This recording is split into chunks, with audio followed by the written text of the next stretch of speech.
नमस्कार दोस्तों, मैं आशु आपका स्वागत करता हूं हमारे YouTube channel digital Study point में। तो दोस्तों आज की हम अपनी इस वीडियो में लेक्चर नंबर सेकंड डिस्कस करेंगे। इसके पहले हम लेक्चर नंबर फर्स्ट में दोस्तों जो इंडियन पॉलिटी का हिस्टोरिकल बैकग्राउंड है हम उसको डिस्कस कर चुके हैं। यदि वह आपने नहीं देखी है तो ऊपर आई बटन पर लिंक दी है, वहाँ से उसे देख सकते हैं। और साथियों इसी सीरीज़ में हमने अभी ज्योग्राफी भी स्टार्ट की है। ज्योग्राफी के 2 लेक्चर हो चुके हैं। यदि वह आपने नहीं देखे हैं तो ऊपर आई बटन पर लिंक दी है, वहाँ से उसे देख सकते हैं। हमने फर्स्ट लेक्चर में अर्थ के एटमॉस्फेयर को और सेकंड में हमने लॉन्गिट्यूड और लैटिट्यूड लाइंस को और हमारे जो ग्रीनविच टाइम है दोस्तों उसको डिस्कस किया था कि टाइम कैसे डिसाइड होता है। तो दोस्तों welcome to Digital Study Point. दोस्तों हमें अपनी इस वीडियो में आज हमें भारतीय संविधान के महत्वपूर्ण अनुच्छेद अर्थात इंपॉर्टेंट आर्टिकल्स को डिस्कस करना है। उनके पार्ट्स कितने पार्ट्स हैं उसको डिस्कस करना है और अनुसूचियाँ अर्थात शेड्यूल कितने हैं और कौन कौन से हमें उसको डिस्कस करना है। तो दोस्तों चलिए स्टार्ट करते हैं, आगे बढ़ते हैं। दोस्तों ये रहे इम्पोर्टेंट आर्टिकल्स। दोस्तों जो किस भाग में कौन कौन से भाग हैं, हमको किस किस भाग के और हमको कैसे कैसे पढ़ना है, यह इसका ब्रीफली है। दोस्तों पहली बात तो हम बात करें कि हमारा जो प्रियम्बल है उसमें जो डिसाइड किया गया है कि कैसे कैसे हमारे कितने भाग हैं। तो दोस्तों सबसे पहले 448 हमारे क्या हैं अनुच्छेद हैं अभी प्रेजेंट में 448। और दोस्तों 22 भाग हैं, परंतु दोस्तों 25 भाग भी आपको कहीं कहीं मिल जाते हैं, क्योंकि जैसे कि हमारे भाग यहाँ पर देखिए पार्ट फोर्थ ए जोड़ दिया गया बाद में, और नाइन्थ में ए और बी ऐसे क्लोज करके ये 3 क्लॉज जोड़ दिए गए। इस प्रकार दोस्तों भाग 25 भी कहीं कहीं मिल जाता है। और दोस्तों यदि ओरिजिनल बात करें तो भाग 22 हैं। और यदि हम अनुसूचियाँ की बात करें दोस्तों तो अनुसूचियाँ पहले 8 थीं जब संविधान बना था, और अभी प्रेजेंट में कितनी हैं 12 हैं। हम इन अनुसूचियों को डिटेल में डिस्कस करेंगे अपनी लेक्चर में। दोस्तों यदि हम बात करें कि हमारे जो शुरुआत में जो फर्स्ट है और दोस्तों सेकंड में क्या है। फर्स्ट में दोस्तों संघ और उसके क्षेत्र से रिलेटेड है, अर्थात जो यूनियन और यूनियन के जो क्षेत्र है उससे रिलेटेड है फर्स्ट भाग, जो हमारे अभी भाग बताना है दोस्तों। तो और सेकंड भाग में क्या है, सेकंड भाग में सिटीजन से रिलेटेड है, जिसका आर्टिकल कितने से कितने हैं 5 से 11। और जो फर्स्ट है वह कहाँ से 1 से लेकर 4 तक है। तो आपको दोस्तों भाग सेकंड याद करना है कि भाग सेकंड में क्या है। भाग थर्ड दोस्तों मोस्ट इंपॉर्टेंट है, आप स्टार मार्क करके इसको पूरा डिटेल में डिस्कशन करना है आपको। और हमको दोस्तों जिसमें क्या है फंडामेंटल राइट, अर्थात जो मौलिक अधिकार हैं, मौलिक अधिकार कितने से कितने तक हैं दोस्तों 12 से 35 तक मौलिक अधिकार हैं, और इनको हमको डिटेल में डिस्कस करना है। दोस्तों फोर्थ पार्ट में क्या है, अर्थात भाग 4 में क्या है डायरेक्टिव प्रिंसिपल ऑफ स्टेट है, जो कि DPSP कहा जाता है, अर्थात राज्य के नीति निर्देशक तत्व। आर्टिकल कितने से कितने तक हैं 36 से 51 तक आर्टिकल हैं इसमें। दोस्तों भाग पार्ट फोर्थ ए की बात करें तो उसमें फंडामेंटल ड्यूटीज़ रखा गया है, जिसको कितना पर रखा है, जो हमारे मौलिक कर्तव्य हैं उसको दोस्तों हिंदी में मौलिक कर्तव्य इसको 51 ए में रखा गया है। इसके बाद दोस्तों आपको क्या करना है, पंचायती वाला याद करना है। भाग 9 में पंचायत है, कितने आर्टिकल 243 से 243 ओ तक। और इसी प्रकार म्यूनसिपालिटीज़ का याद करना है, कितने से कितने 243 पी से 243 जी जेड जी तक। और दोस्तों आपको इसमें कौन सा याद करना है, अब यूनियन बस इतना आर्टिकल देख लीजिए कि कितने से कितने आर्टिकल तक है यूनियन का और स्टेट का, बस इस वाली स्लाइड से आपको इतना ही याद करना है। सेकंड स्लाइड में हम बात करते हैं दोस्तों, सेकंड स्लाइड में कौन कौन सी बात करें तो यहाँ पर आपको दोस्तों इलेक्शन कमीशन के बारे में डेफिनेटली याद करना ही है कि ये भाग 15 में है दोस्तों। इससे बहुत सारे क्वेश्चंस पुटअप होते हैं, और आर्टिकल नंबर 324 से 329 तक दिया गया है। 329 ए तक क्या है इलेक्शन कमीशन के बारे में है।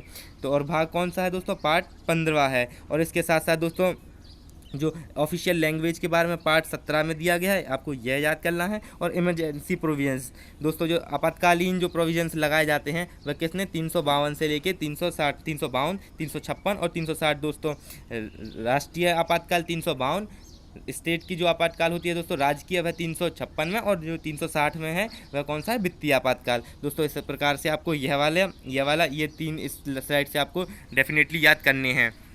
आगे बढ़ते हैं दोस्तों, और इस वाली साइड से दोस्तों आपको केवल एक करना है, जो भाग 20वां है उसमें क्या दिया है अमेंडमेंट, अर्थात जो संशोधन है। और संशोधन किस अनुच्छेद के द्वारा किया जाता है 368 के अनुच्छेद के द्वारा किया जाता है। चलिए दोस्तों आगे बढ़ते हैं। अब दोस्तों हम बात करते हैं भाग 1 की। संविधान का जो भाग 1 है उसमें क्या दिया गया है फ्रेंड्स, उसमें दिया गया है संघ और इसका क्षेत्र। दोस्तों संघ का जो हमारा है और उसका क्षेत्र के बारे में दोस्तों भाग 1 के बारे में दिया गया है। और दोस्तों सेकंड में क्या है, इसके सेकंड अनुच्छेद में नए राज्यों का प्रवेश या स्थापना। दोस्तों जैसे भी किसी भी नया राज्य बनता है, जैसे तेलंगाना बना था और आंध्र प्रदेश से लगा, तो दोस्तों किस आर्टिकल के द्वारा बना था दोस्तों, किस उसका गठन हुआ था, तो आर्टिकल नंबर 3 के। तो क्योंकि नए राज्यों का गठन किस आर्टिकल के द्वारा होता है, आर्टिकल नंबर 3 के द्वारा। और नए राज्यों में दोस्तों प्रवेश और स्थापना जो है कि स्थापना उसकी कब हुई थी, यह किस में मेंशन है, आर्टिकल नंबर 2 में मेंशन है। तो दोस्तों इस प्रकार से संविधान का जो भाग 1 है उसमें क्या दिया गया है, संघ और इसका क्षेत्र, संघ का नाम कैसे दिया जाएगा, किस नाम से रहेगा, कौन सा राज्य, दोस्तों इसका नाम जो परिवर्तन होता है वह 1 के द्वारा होता है, अर्थात अनुच्छेद 1 के द्वारा। चलिए आगे बढ़ते हैं दोस्तों। जो भाग अब 3 है, भाग 3 में क्या दिया गया है, मौलिक अधिकार। मौलिक अधिकार दोस्तों कहाँ से कहाँ तक है मौलिक अधिकार। मौलिक अधिकार की बात करें तो दोस्तों 12 से 35 तक है मौलिक अधिकार। और जो 12 जो आर्टिकल है उसमें क्या दिया गया है, 12वें आर्टिकल में दोस्तों डेफिनेशन दी गई है कि मौलिक अधिकार के बारे में डेफिनेशन दी गई है कि क्या है, कैसे है, जो फंडामेंटल राइट्स हैं हमारे। और दोस्तों जो भाग 13 है और भाग 13वें में मतलब अनुच्छेद 13 है उसमें मौलिक अधिकारों के साथ या उससे असंगत कानून, दोस्तों इसके बारे में दिया गया है कि मौलिक अधिकार के साथ आप किसी भी प्रकार से कानूनी हस्तक्षेप नहीं कर सकते हैं, मौलिक अधिकार को आप नहीं चेंज कर सकते हैं अनटन और अनलेस, दोस्तों कोई बहुत ही ज़्यादा इंपॉर्टेंट जरूरी डिस्कशन ना हो, बहुत ही इंपॉर्टेंट ना हो दोस्तों, तो तब तक उसको चेंज नहीं किया जा सकता है। तो आगे बढ़ते हैं नेक्स्ट क्वेश्चन फ्रेंड्स। नेक्स्ट है दोस्तों कॉन्स्टिट्यूशन ऑफ इंडिया। दोस्तों अब हमारे लिए बात करनी है आर्टिकल नंबर कितने से, दोस्तों अभी हम 12वां आर्टिकल 13वां डिस्कस कर चुके हैं, मौलिक अधिकार का था, फंडामेंटल राइट का। अब हमें बात करनी है 14 से लेके दोस्तों 18 तक। और 14 से 18 तक किस बारे में दिया गया है, समानता का अधिकार है। 14 में क्या दिया गया है तो अब देखते हैं हम। 14 में दोस्तों कानून के समक्ष समानता, कानून के समक्ष जैसे किसी भी यदि कानून है तो उसके समक्ष में दोस्तों कोई भी कास्ट का हो तो उसके लिए कानून सिर्फ एक है, कानून किसी कास्ट के लिए चेंज नहीं होगा। तो यह क्या इसमें दिया गया है, आर्टिकल नंबर 14 में। दोस्तों यदि हम आर्टिकल नंबर 15 की बात करें तो धर्म, जाति, लिंग या स्थान के आधार पर भेदभाव नहीं होगा। दोस्तों जो डिस्क्रिमिनेशन है वह धर्म के आधार पर, जाति के आधार पर और लिंग के आधार पर नहीं होगा। यह किस में दिया गया है, आर्टिकल नंबर 15 में। दोस्तों आर्टिकल नंबर 16 की बात करें कि क्या है उसमें, आर्टिकल नंबर 16 में सार्वजनिक रोजगार के मामलों के अवसर की समानता। दोस्तों आपको सार्वजनिक रोजगार मिलेगा दोस्तों, उसमें आपको दोस्तों जो जैसे किसी भी प्रकार से आपको समानता ना मिले ऐसा नहीं हो सकता है, क्योंकि जो सार्वजनिक रोजगार है दोस्तों वह किसके आधार पर, सरकार के अनुसार यदि संविधान के अनुसार दी जा रही है तो उसके लिए आपको अवसर दोस्तों समान मिलेंगे, अर्थात जो अवसर अदर कास्ट के लिए है वही अवसर आपको मिलेगा। 17 में क्या दिया है, अस्पृश्यता का उन्मूलन। दोस्तों 17 में क्या है, अबोलिशन ऑफ अनटचेबिलिटी, अर्थात जो दोस्तों अनटचेबिलिटी है दोस्तों, जो भेदभाव है दोस्तों उसके लिए अबॉलिश किया गया है। किस आर्टिकल में दिया गया है, और ये आर्टिकल नंबर 17 में, भेदभाव के विरुद्ध दोस्तों। और आर्टिकल नंबर 18 की बात करें तो एबोलिशन ऑफ टाइटल, अर्थात किसी भी टाइटल शीर्षक को हम नहीं ले सकते, जैसे हमारे लिए कोई भी पद्म भूषण, पद्म श्री या किसी भी भारत रत्न को दोस्तों यह सब क्या कहलाते हैं, ऑनर कहलाते हैं। तो हमें जैसे किसी भी पर्सन को यदि मिलता है तो वह अपने नाम के आगे नहीं लिख सकता, जैसे सचिन तेंदुलकर तो आप यह नहीं लिख सकते कि भारत रत्न सचिन तेंदुलकर, आप ये नाम में ऐसा नहीं लिख सकते, अबॉलिशन है, अर्थात दोस्तों उन्मूलन किया गया है शीर्षकों का। हम और किसी विदेश से जैसे हम बिना सरकार की परमिशन के यदि कोई विदेश से भी यदि इंडिया का दोस्तों सिटीजन है और यदि किसी अदर कंट्री से यदि उसका सम्मान भी यदि मिल रहा है उसको, तो वह भी नहीं ले सकता है फ्रेंड्स, जब तक कि इंडिया गवर्नमेंट की परमिशन ना हो। दोस्तों आगे बढ़ते हैं नेक्स्ट। अब बात करते हैं स्वतंत्रता के अधिकार की। अभी हमने दोस्तों समानता का अधिकार की बात की, समानता का अधिकार कहाँ से कहाँ तक था, समानता का अधिकार 14 से 18 तक। अब हम बात करें दोस्तों स्वतंत्रता के अधिकार का, जो स्वतंत्रता का अधिकार कहाँ से कहाँ तक है, स्वतंत्रता का अधिकार 19 से लेके 22 तक है, 19 से लेके कहाँ तक, 22 तक स्वतंत्रता का अधिकार है दोस्तों। इसमें हम दोस्तों 19वें आर्टिकल को और 32वें आर्टिकल के लिए ये इसके लिए अलग से वीडियो बनाएंगे फ्रेंड्स, क्योंकि इसके लिए 19वां आर्टिकल बहुत मोस्ट इंपॉर्टेंट है और आर्टिकल नंबर 32 भी। अभी आप इसमें ब्रीफली समझ लीजिए कि 19वें आर्टिकल में क्या है, अभिव्यक्ति की स्वतंत्रता आदि से संबंधित कुछ अधिकार का संरक्षण किया गया है। जैसे कोई भी व्यक्ति है उसके लिए बोलने का अधिकार दोस्तों, आने जाने का, रहने का, इन सब के बारे में जो स्वतंत्रता का है दोस्तों वह 19 में है। दोस्तों आर्टिकल नंबर 20 की बात करें कि अपराधों के लिए सज़ा के संबंध में आरक्षण। दोस्तों यदि कोई अपराधी है तो उसके लिए भी दोस्तों सज़ा के लिए संबंध में उसके लिए संरक्षण मिलता है। जैसे उसको 24 घंटे के अंदर दोस्तों यदि अपराधी है तो उसको 24 घंटे के अंदर कोर्ट में पेश किया जाएगा। और दोस्तों यदि जैसे कोई भी क्षेत्र में रहते हैं ना, जैसे किसी भी क्षेत्र है, कोई मोहल्ला है, तो उसमें नक्की रहते हैं कि पुलिस जानते हैं कि ये 2-4 बंदे हैं, इन्हीं यही करेंगे दोस्तों, जो भी गड़बड़ करेंगे, तो पुलिस उनको डायरेक्ट उठा ले जाती है। तो दोस्तों वह भी अपने आर्टिकल नंबर 20 के आधार पर उनसे पूछ सकती है कि हमें किस आधार पर उठाया। हम मतलब यदि उनकी गलती नहीं भी है तो दोस्तों उनको उठा लिया जाता है, तो वह इस आर्टिकल नंबर 20 के आधार पर उनसे क्वेश्चन कर सकते हैं। आर्टिकल नंबर 21 है जीवन की सुरक्षा और व्यक्तिगत स्वतंत्रता। दोस्तों जीवन की मतलब जो हमारे लिए protection of life and personal liberty है दोस्तों, यह किस में दी गई है? आर्टिकल नंबर 21 के आधार पर। आप आर्टिकल नंबर 21 के आधार पर किसी भी प्रकार से कोई भी केस दोस्तों सरकार पर कर सकते हैं और किसी पर भी कर सकते हैं। इनफैक्ट यदि आपको कोई दिक्कत जाती है तो दोस्तों आर्टिकल नंबर 21 से लेकर आप किसी पर भी कोई भी केस कर सकते हैं। जैसे आपको जॉब नहीं मिल रही तो दोस्तों आपको जीने में दिक्कत आ रही है कि हम जॉब नहीं है हमारे पास तो हम जी नहीं पा रहे हैं, तो दोस्तों आप सरकार के ऊपर आर्टिकल नंबर 21 के आधार पर आप केस कर सकते हैं। तो सरकार आपसे कहेगी कि आपके पास दोस्तों मनरेगा है, नरेगा है, मनरेगा है, आप वहाँ पर जाके जॉब कर लीजिए, और यदि आप पढ़े लिखे हैं तो आप दोस्तों कोई भी एग्ज़ाम क्वालिफाई कर लीजिए दोस्तों। इसलिए आर्टिकल नंबर 21 में क्या है? जीवन की सुरक्षा और व्यक्तिगत स्वतंत्रता। आर्टिकल नंबर 22 की बात करें तो कुछ मामलों में गिरफ्तारी और नज़रबंदी के खिलाफ संरक्षण। दोस्तों जो गिरफ्तारी होती है और कुछ मामलों में और नज़रबंदी के खिलाफ संरक्षण कि आप ऐसे नज़रबंद करके नहीं रख सकते हैं।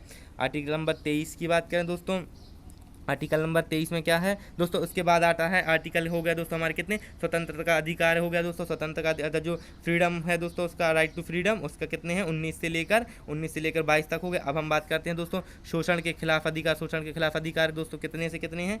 23 से लेकर दोस्तों 24। 23 और 24 में शोषण के विरुद्ध अधिकार है। तो उसमें क्या है दोस्तों? 23 में क्या है? बाल श्रम को बेरोजगार पर प्रतिबंध। दोस्तों जो बाल श्रम है उस पर प्रतिबंध लगा दिया गया है आर्टिकल नंबर 23 के आधार पर। यदि कोई बाल श्रम करता है दोस्तों 18 साल से पहले, 14 साल से, तो क्या क्या कहलाएगा दोस्तों? बाल श्रम कहलाएगा वह। और उस पर दोस्तों आप केस कर सकते हैं कि यहाँ पर दोस्तों किसी भी फैक्ट्री में कि यहाँ पर बालकों को यूज़ किया जा रहा है, उनसे श्रम करवाया जा रहा है। और आर्टिकल नंबर 24 की बात करें तो कारखानों आदि में बच्चों के रोजगार पर प्रतिबंध लगाया गया। बच्चों के फ्रेंड्स आगे बात करते हैं दोस्तों धर्म की स्वतंत्रता। धर्म की स्वतंत्रता का अधिकार है जो दोस्तों उसमें कितने से कितने तक है? अभी हमारा आर्टिकल नंबर 23 से 24 हमने कौन सा पढ़ा? शोषण के विरुद्ध अधिकार। अब दोस्तों जो 25 से लेके 28 तक है वह किसके बारे में दिया गया है? 25 से 28 धार्मिक स्वतंत्रता। तो आर्टिकल नंबर 25 की बात करें तो आर्टिकल 25 में क्या है दोस्तों? फ्रीडम ऑफ किसकी है दोस्तों? जो अंतरात्मा की स्वतंत्र और मुक्ति व्यवसाय धर्म का प्रचार। दोस्तों हम आर्टिकल नंबर 25 के आधार पर दोस्तों अपने किसी भी धर्म का, जैसे बौद्ध हैं, जैन, तो वह अपने धर्म का शांतिपूर्वक प्रचार प्रसार कर सकते हैं। आप कहीं पर भी जाकर भारत के क्षेत्र में आप उसका प्रचार प्रसार कर सकते हैं। यह किस आर्टिकल के द्वारा उसको राइट मिलता है? आर्टिकल नंबर 25 के द्वारा। आर्टिकल 26 में दिया गया है कि धार्मिक मामलों का प्रतिबंध करने की स्वतंत्रता। दोस्तों जो धार्मिक मामलों का धार्मिक मामले हैं दोस्तों का प्रतिबंध करने की स्वतंत्रता है। आप प्रबंधन कर सकते हैं। कैसे प्रबंधन कर सकते हैं? जैसे आपको कहीं पर भी कोई संस्था खोलनी है, जैसे आप तेलंगाना के हैं या फिर आप केरल के हैं, वहाँ पे जो या फिर तमिलनाडु के हैं तो आप वहाँ पे तेलुगु चलती है, आपको राजस्थान में खोलना है कि राजस्थान में तेलुगु सिखाना, तो वहाँ पर आप एक संस्था खोल सकते हैं, वहाँ पर आप तेलुगु सिखा सकते हैं। आपको दोस्तों इसके लिए राइट है।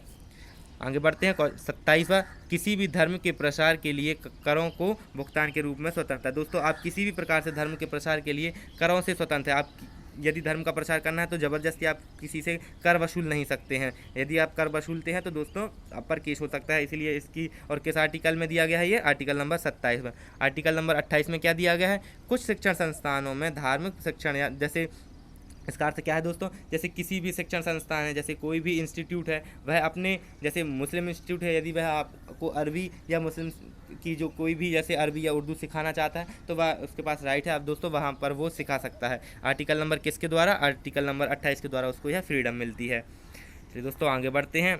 आगे दिया गया है सांस्कृतिक और शैक्षणिक अधिकार, जो कितने से कितने हैं दोस्तों? 29 से लेकर 30 तक है। हम पहले दोस्तों क्या क्या बात कर चुके हैं? सबसे पहले हमने बात की दोस्तों आर्टिकल नंबर 13 और 14 की, जिसमें दोस्तों एक में परिभाषा थी और 14 में क्या था? 14 में फंडामेंटल राइट में चेंजेस नहीं कर सकते हैं। उसके बाद हमने दोस्तों स्वतंत्रता का अधिकार किया दोस्तों, फ्रीडम का, वह किसमें कितने से कितने आर्टिकल तक का? 14 से लेके 18 तक था। फिर उसके बाद दोस्तों हमने स्वतंत्रता का अधिकार किया, समानता का अधिकार किया हमने पहले, इक्वलिटी बिफोर लॉ के दोस्तों जो 14 से 18 तक थी, समानता का अधिकार। फिर स्वतंत्रता का अधिकार दोस्तों कितने से कितने तक डिस्कस किया हमने? 19 से लेकर 22 तक स्वतंत्रता का अधिकार। फिर उसके बाद 23 से 24 तक शोषण के विरुद्ध अधिकार। फिर 25 से 28 धार्मिक स्वतंत्रता का अधिकार। और उसके बाद दोस्तों 29 और 30 में क्या दिया गया? सांस्कृतिक और शैक्षणिक अधिकार। इसको आप किसने 29वें आर्टिकल में दिया गया है, जो क्या है दोस्तों? अल्पसंख्यकों के हितों का संरक्षण। किसका दोस्तों? अल्पसंख्यकों के हितों का संरक्षण। दिया गया है। अल्पसंख्यक दोस्तों कौन कौन से हमारे पास 6 माइनॉरिटीज कम्युनिटी हैं दोस्तों। पहली मुस्लिम, सेकंड बौद्ध, third Jainism, fourth Sikh, fifth Christians और दोस्तों सिक्स्थ है पर जो पारसी हैं वे। दोस्तों यह 6 माइनॉरिटीज़ हैं, इनके लिए दोस्तों अल्पसंख्यकों के हितों का दोस्तों इन 6 कम्युनिटी का हितों का दोस्तों संरक्षण किस में किया गया है कि आर्टिकल नंबर 29 में। अगला करते दोस्तों आर्टिकल नंबर 30 में क्या है। आर्टिकल नंबर 30 में शिक्षण संस्थानों की स्थापना और प्रशासन के लिए अल्पसंख्यकों का अधिकार। दोस्तों शिक्षण संस्था हैं जो उनकी स्थापना कर सकते हैं और प्रशासन के लिए अल्पसंख्यकों का यह अधिकार है। दोस्तों आगे बढ़ते हैं। आर्टिकल नंबर दोस्तों अब 31 की बात करें। आर्टिकल नंबर 31 में क्या है साथियों। आर्टिकल नंबर 31 में संपत्ति के अधिकार था, संपत्ति का अधिकार था पर अब नहीं है दोस्तों, क्योंकि अब हमारे लिए सरकार 99 साल पर लीज़ पर कोई भी ज़मीन है जैसे आपकी, तो वह 99 साल पर सरकार ने लीज़ पर दी हुई है, वह 99 साल के लिए अपने पास रहेगी, क्योंकि अब संपत्ति का अधिकार हटा दिया गया था। अब अगली बात करते हैं आर्टिकल नंबर 32 की। आर्टिकल नंबर दोस्तों इसमें रेमेडीज़ दी गई हैं, अर्थात जो संवैधानिक उपचार का अधिकार है, जैसे रिट्स जारी करते जैसे कोई भी, तो दोस्तों यह किस आर्टिकल में दिया गया है। आर्टिकल नंबर 32 में। इस आर्टिकल नंबर 32 को और आर्टिकल नंबर 19 के लिए दोस्तों हमारा सेपरेट वीडियो आएगा, इनको उसमें हम डिटेल में डिस्कस करेंगे। अभी आप इतना समझ लीजिए कि इसमें सुप्रीम कोर्ट द्वारा रिट्स जारी की जाती हैं आर्टिकल नंबर 32 में। और आर्टिकल नंबर 32 को संविधान की आत्मा कहा जाता है, और यह किसने कहा था, जो हमारे इंडियन कॉन्स्टिट्यूशन के फादर हैं दोस्तों डॉक्टर भीमराव अम्बेडकर, उन्होंने संविधान की आत्मा किसको कहा था, आर्टिकल नंबर 32 को कहा था। आर्टिकल नंबर 33, 34 और 35 दोस्तों ये इंपॉर्टेंट नहीं है, आपको बिल्कुल नहीं करना है इनको याद, यह बिल्कुल नहीं पूछे जाते हैं। तो दोस्तों यह थी आज की वीडियो। यह वीडियो आपको कैसी लगी आप कमेंट बॉक्स में बताइए। यदि आपको वीडियो पसंद आए तो इसे लाइक करिए, शेयर करिए और हमारे चैनल को दोस्तों सब्सक्राइब करिए। दोस्तों इसका यदि पहला पार्ट आपने नहीं देखा है जिसमें हमने हिस्टोरिकल बैकग्राउंड डिस्कस किया था, तो आप उसे देख सकते हैं कि उसमें हमने दोस्तों सारे जो इंडियन कॉन्स्टिट्यूशन के अब तक के एक्ट आए हैं कि किस एक्ट में क्या दिया गया है। जैसे 1773 का रेगुलेटिंग एक्ट के बाद से दोस्तों अपने जो चार्टर है हर 20 साल में दोस्तों जो चार्टर आया करते था, 1858 का अधिनियम, 1909 का, 1919 का और 1935 का। दोस्तों इस सबको हमने हमारी पहली वीडियो में जो हमने हिस्ट्री डिस्कस किया है हमारी पॉलिटी की, उसमें डिस्कस किया है। यदि आपने नहीं देखी है तो दोस्तों आप बेस क्लियर करने के लिए उसे देख सकते हैं। और दोस्तों यह सेकंड वीडियो, अब अगली वीडियो आएगी दोस्तों जिसमें हम आर्टिकल्स को डिस्कस करेंगे। तो दोस्तों यह थी आज की वीडियो। यह वीडियो आपको कैसी लगी आप कमेंट बॉक्स में बताइए। तो दोस्तों थैंक्स फॉर वॉचिंग।